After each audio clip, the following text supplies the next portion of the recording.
Hi hello welcome to dialogue TV. Friends, Telugu వాళ్ళ జీవితాలకి సినిమాలకి సీరియల్స్కి ఎంతో అవినాభావ సంబంధం ఉంది కదా. సినిమాలైతే ఎప్పుడో ఒకసారి థియేటర్కి వెళ్ళి చూస్తాం. అదే సీరియల్స్ అయితే ప్రతిరోజు ఎంతో ఆసక్తితో రెగ్యులర్గా చూస్తూనే ఉంటాం.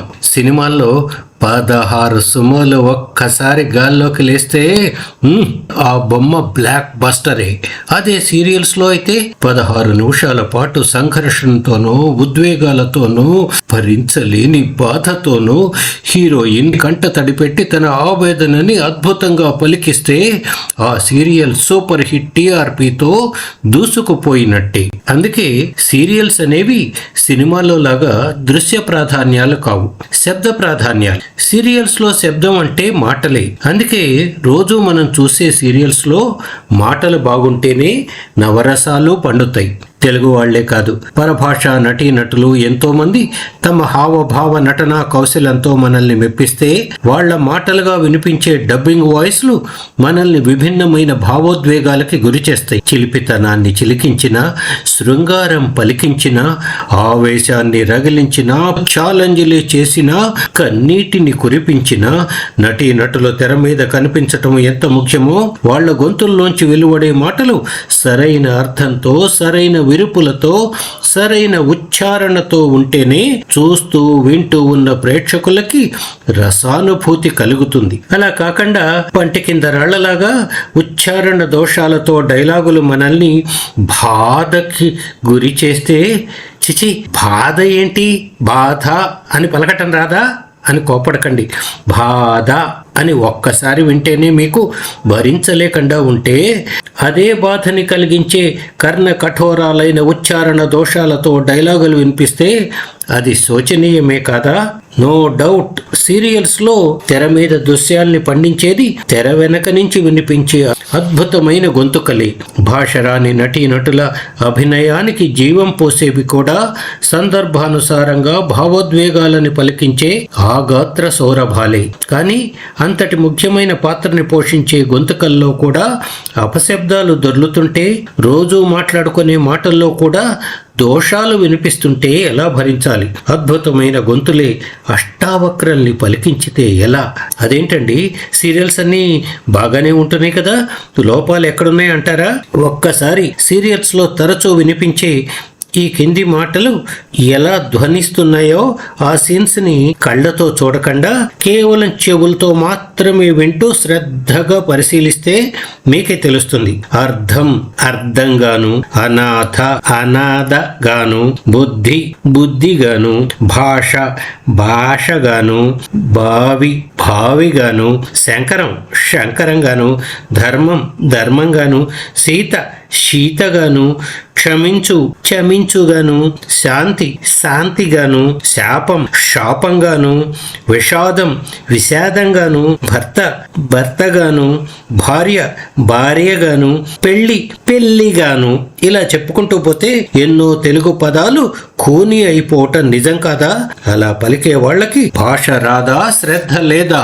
ఎనలైజ్ చేసి చూస్తే అందరూ చదువుకున్న వాళ్లే, ఎంతో అనుభవం ఉన్నవాళ్లే. మరి ఈ దోషాలకు కారణం ఏంటి? శ్రద్ధ లేకపోవటమే కాదా? ష సా తేడాలు గుర్తించలేని గొంతులు ఎంత మాధుర్యాన్ని కురిపించేవైనా తప్పు తప్పే కదా. సీరియల్స్ లో మరో ముఖ్యమైన లోపం ప్రెజెంట్ పాస్ట్ ఫ్యూచర్ టెన్స్ల్లో కూడా తేడాని గమనించకపోవటం. ఏ ఒక్క సీరియల్ అని ప్రత్యేకంగా చెప్పటం లేదు, కానీ చాలా వాటిల్లో స్పష్టంగా వినిపించే ఓ లోపాన్ని గురించి మాత్రం ఇప్పుడు చెప్పుకుందాం. ఓ సీరియల్లో ఒక సన్నివేశం జరుగుతూ ఉంటుంది. ఓ 4 పాత్రలు ఏదేదో మాట్లాడుకుంటూ ఉంటాయి. సడన్ గా అక్కడికి మరో పాత్ర ఎంట్రీ ఇస్తుంది. అక్కడ వాళ్ళ మధ్య అప్పటిదాకా ఏం జరిగిందో అర్థం కానప్పుడు ఏమని అడుగుతుంది, ఏం ప్రశ్నిస్తుంది? ఏం జరుగుతోంది అనేగా, అంటే వాట్స్ హ్యాపెనింగ్ అనేగా. అందరూ కాదు గాని కొంతమంది తరచూ తప్పుగా పలికే ఆ పాత్ర ప్రశ్నని ఏం జరుగుతోందికి బదులు ఏం జరుగుతుంది అనే పలుకుతున్నారు. అంటే వాట్ విల్ హ్యాపెన్ అని కాదా? ఇట్ మీన్స్ వాట్స్ హ్యాపెనింగ్ కి వాట్ విల్ హ్యాపెన్ కి తేడానే గుర్తించరా? అలాగే పిలుస్తోంది బదులు పిలుస్తుంది, అనిపిస్తోంది బదులు అనిపిస్తుంది, ఆలోచిస్తోంది కి బదులు ఆలోచిస్తుంది. ఇలా ఎన్నో రకాల దోషాలు పంటి కింద పట్టికరాళ్లలాగా తగులుతున్నాయి కాదంటారా? ఈసారి శ్రద్ధగా ఆ గొంతుల్లోంచి వెలువడే మాటల్ని గమనించండి.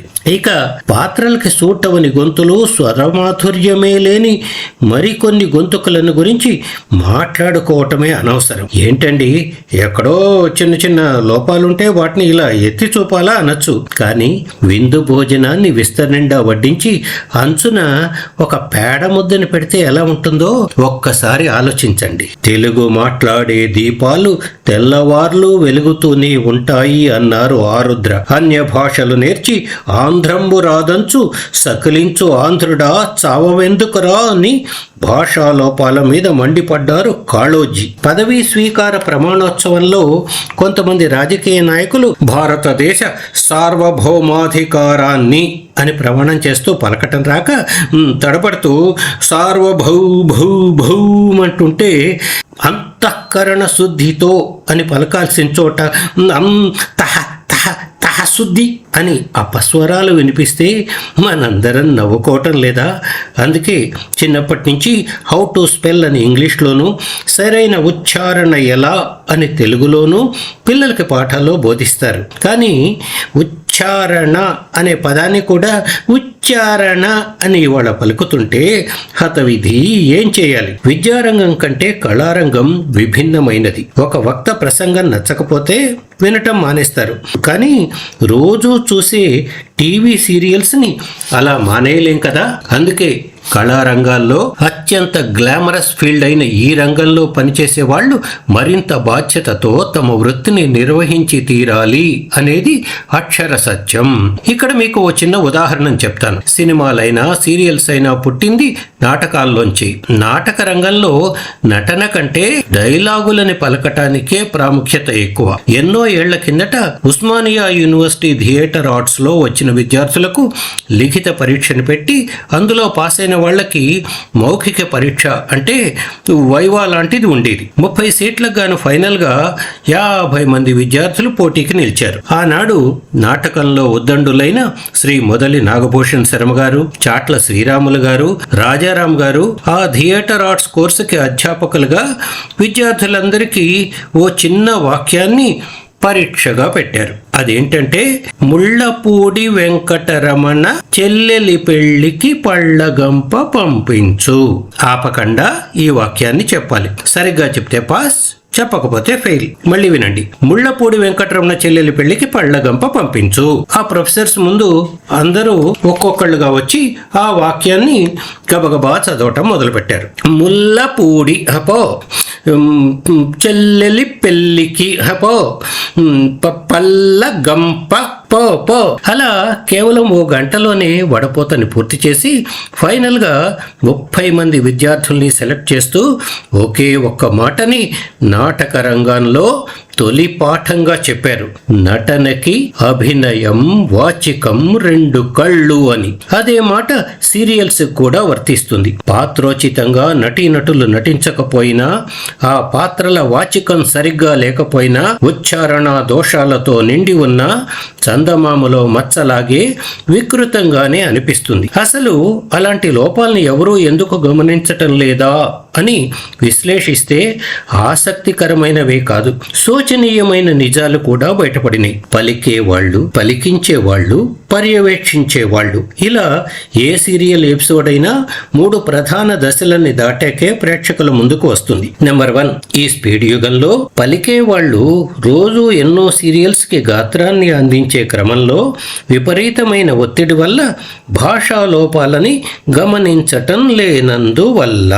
నెంబర్ 2, పలికించే వాళ్ళు ఆ ఒక్క పాత్ర దగ్గరే ఆగిపోతే ఎపిసోడ్స్ ని టైంకి అందించలేరు కాబట్టి చూసి చూడనట్టుగా ఉండిపోవటం వల్ల.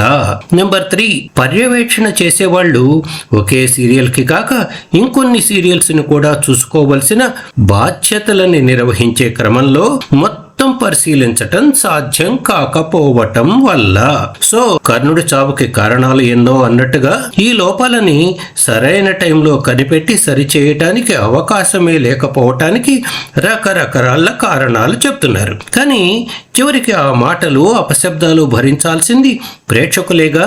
ఇదంతా విమర్శించటం కోసం కాదు. అందంగా తయారైన ఓ అమ్మాయి తన అలంకరణలో ఈ ఓ చిన్న లోపాన్ని గమనించకపోతే చూసేవాళ్లు పక్కున నవ్వితే బాధపడుతుంది కదా, అలాంటి బాధతోనే నవరసాలని అద్భుతంగా పలికించే గొంతుల్లో అష్టావక్రల్లాంటి దోషాలు ఉండకపోతే మరింత బాగా ఉంటుంది కదా అనే సదుద్దేశ్యంతోనే శబ్దం ఓంకార స్వరూపం అన్నారు. అలాంటి శబ్దాన్ని హృద్యంగా పలికేవాళ్లు, తమ గొంతుకల్లోనే నవరసాలని పలికించేవాళ్లు నిజంగా అభినందించాల్సిన వాళ్లే.